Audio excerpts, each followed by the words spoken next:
បាទសួស្តីសម្រាប់បងដែលគាត់មានប្រភេទទូ Samsung Smart TV សេរីចាស់បងអញ្ចឹងយើងអាចតម្លើងបានដូចគ្នាហ្នឹងហើយអញ្ចឹង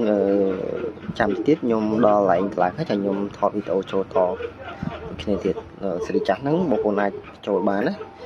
យើងចូលបានថាជាមីងមកដល់50ប៉ុស្តិ៍ដែរប៉ុស្តិ៍ហ្នឹងបងបាទ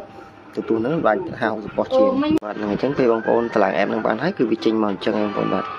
អញ្ចឹងបងប្អូនចុចទៅលើ Techcom TV មកហើយបងប្អូនចូល Sport ក៏បាន Kit ក៏បានអញ្ចឹងតាមចូល Sport អញ្ចឹងបងប្អូនចុចទៅលើប៉ុស្តិ៍ណាមួយមកគឺវាចេញហើយហ្នឹងអញ្ចឹងចុចឡើងលើទៀតទៅបាទហ្នឹងហើយបាទហ្នឹងហើយអញ្ចឹងសម្រាប់បងដែលគាត់មានទទួល Samsung សេរីចាស់តែគាត់អត់ចង់ប្រើដុំគាត់ចង់មើលតែប៉ុស្តិ៍តាម50-60ប៉ុស្តិ៍អី